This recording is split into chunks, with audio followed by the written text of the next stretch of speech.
Yes, Global Stock Pitch Competition on Daco New Energy Corp by Riley Chan.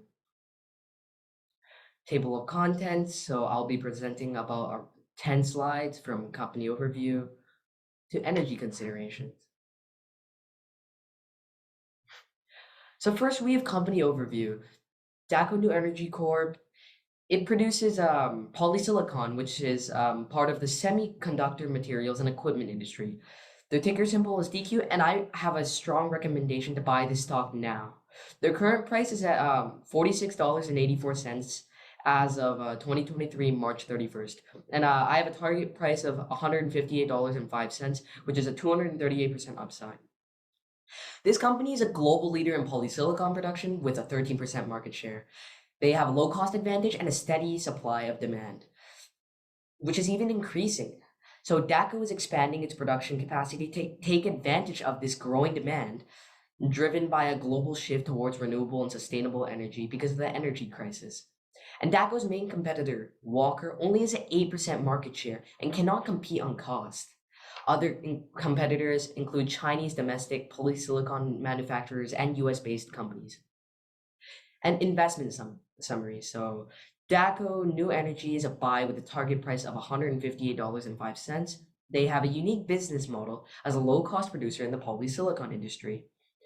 They have an extremely low PE ratio at 2.88 compared to the industry peers because the industry has average PE of around 10, and DQ constantly outperforms competitors as their EBITDA margins are 40% or less, while Daco enjoys 80%. Some of them even go into the negatives. And there's increasing global demand for polysilicon due to government incentives for solar power.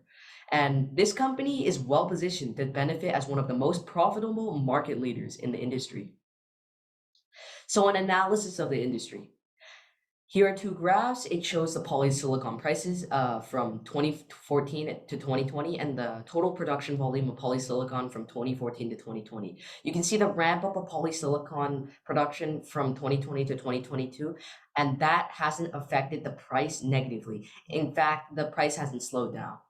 The polysilicon industry has had fluctuations.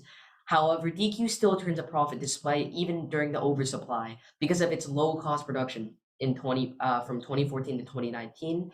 This demand for solar panels has led to a recovery in the price, and the industry has a forecasted compound annual growth rate of around 13.3% from 2021 to 2030.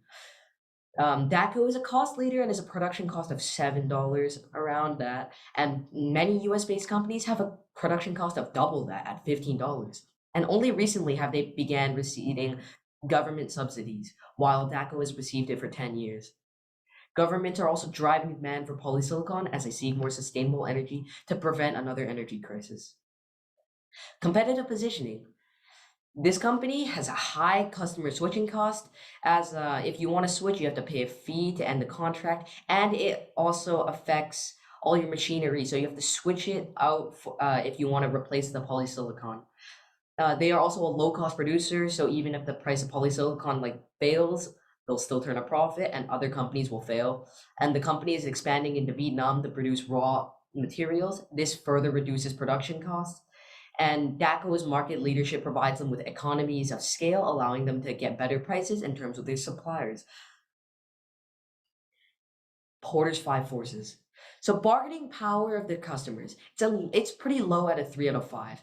There are few large-scale manufacturers like Daco in the market, and customers have limited options for purchasing polysilicon.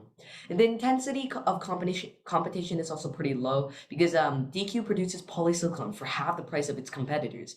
The price of production will drop further with expansion into Mongolia. Bargaining powers of suppliers is also very low because quartzite is widely available and they're going to expand into Mongolia to create their own quartzite mines. And most long-term contracts with suppliers are already created to ensure stable supply of materials needed to create polysilicon. And threat of substitutes is also very low because polysilicon is the key material in solar panels. You can't just replace it with something else. There are substitutes, however, in terms of cost and performance, it's not really worth it. And increasing demand for solar power leads to increasing demand for polysilicon. Threat of new entrants is in my opinion, impossible because the high capital investment required for the machinery, operations, and production facilities pretty much denies it. Plus, it would take around 2 to 3 years to even set up your first facilities. And by then, the polysilicon prices could have dropped significantly, and that could lead to new entrants going bankrupt immediately. DQ and other companies have also established long-term customer relationships and have brand recognition for their quality. So what do I value this stock at? I value it at $158.5 USD. This is because I multiplied their EPS ratio, which was 15.5, by the average PE ratio of DACO in the last 5 years, which is at 5. Currently, it's at 2.80, which is at 10, my bad. Currently, it is at 2.88, and the sector average PE is also at 10. That's why I multiplied it by 10, which results in 158.5 valuation. So there are always investment risks to a company. So the investment risk for DACO is its association with China, with their trade regulation changes, trade tension, and government policy. Also, another big risk is that there's an accusation by the US on DACO that they're using forced labor. However, I believe that this can be easily mitigated because DQ denied it already, and they have let reporters inside their facilities to interview workers, and the machinery requires education to operate and are complex.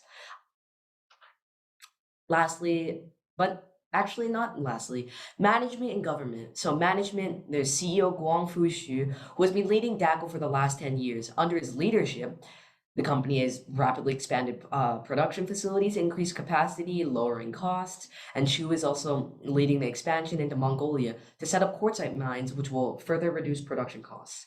Shares of the company, the management is issuing a buyback of shares worth $700 million USD. That's around 17% of the total shares starting in May. Institutional investors hold the majority of DACO's shares at around 60.3% of total shares outstanding. And company directors and executive management also own a large chunk at 24.3% of total shares outstanding. ESG considerations. This is very important, and they consistently meet customer expectations at 96%. They drop emissions by around 7% per year as they are still using coal to produce polysilicon. However, they're going to start to shifting to use solar power to produce polysilicon renewably. And they also care a lot for their employees with over 154,000 hours spent on training, and there have been no workplace accidents since 2021. They also give back to the community through donations to society. Lastly, there are energy considerations. So benefiting from the energy crisis, the rising energy costs force countries around the world to buy polysilicon because they want to use solar power. Solar power is only viable through solar panels, which is made with polysilicon. It's cleanest and it's a reliable energy source that is widely available. So this is why I think you should buy DQ now, which is trading at a dirt cheap valuation. Thank you.